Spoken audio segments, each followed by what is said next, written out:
ลอยหอยยิ้มแสงตาให้เราน้องขายสุราขายยาน้องขายปิ้งไก่ไปแสงตะเกียงดวงน้อยใต้ห่มเมียงคืนนั้นไอ้นางคู่เคียงอุดหนุนสุราปิ้งไก่สองเฮายังได้ทักทายปัญหาหัวใจหากฟ้าดีเป็นใจเฮาคงได้สมดังใจพอ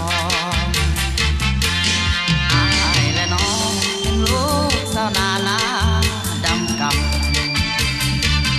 โปรดเถิดยามค่ำเข้ามาเข้า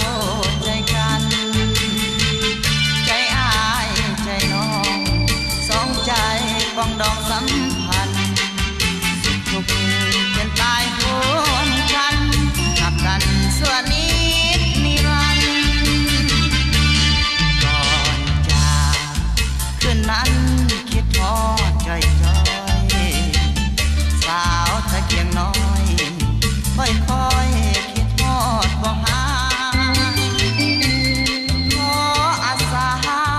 สมัครขอเป็นเพื่อนใจอยากอยู่ทวงสิใจ